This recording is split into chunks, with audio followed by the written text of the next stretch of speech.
बात तब की है जब मैं 10 साल की थी और घर पर अकेली थी। मगर ये कोई बड़ी बात नहीं थी क्योंकि हम एक छोटे शहर में रहते थे। मेरे मम्मी पापा दादी के घर गए थे और तबीयत खराब होने के कारण मैं वहाँ नहीं जा सकी थी। करीब 9 बजे मुझे नींद आने लगी।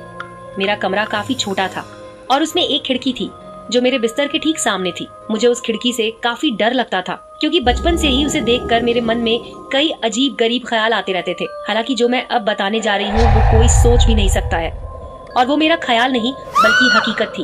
मैं सोने जा रही थी जब मुझे बाहर से एक बहुत भयंकर चीख सुनाई दी। वो बहुत डरावनी चीख थी।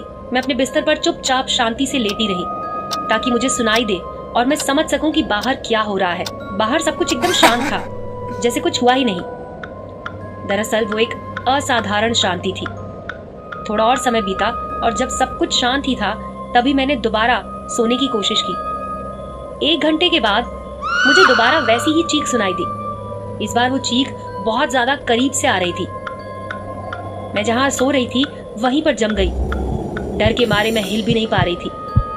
करीब आधे घंटे के बाद फिर से वैसी ही चिल्लाने की आवाज आई। वो चीख सिर्फ एक चीख नहीं थी बल्कि बहुत ज्यादा डरावनी थी। थोड़ी देर के बाद मुझे उस खिड़की से बाहर कुछ दिखाई दिया।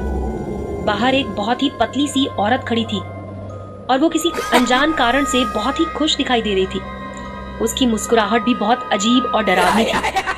जब मैंने उसे देखा तो मैं रोने लग गई और वो और जोर से चिल्लाने लग गई। मेरे डर की सारी सीमाएं पार हो चुकी थी। मैं सारी रात रोती रही और वो महिला सारी रात चिल्लाती रही। अगली सुबह जब मेरे माता पिता आए तो मैंने उन्हें सारी बात बताई। उन्होंने पुलिस को फोन किया। जब पुलिस घर पे आई और पूरी तलाशी की गई तो पता चला कि मेरे बिस्तर के सामने वाली खिड़की का शीशा टूटा हुआ था। मगर वो शीशा किसी हथियार से नहीं टूटा था बल्कि वो किसी के चिल्लाने से टूटा था।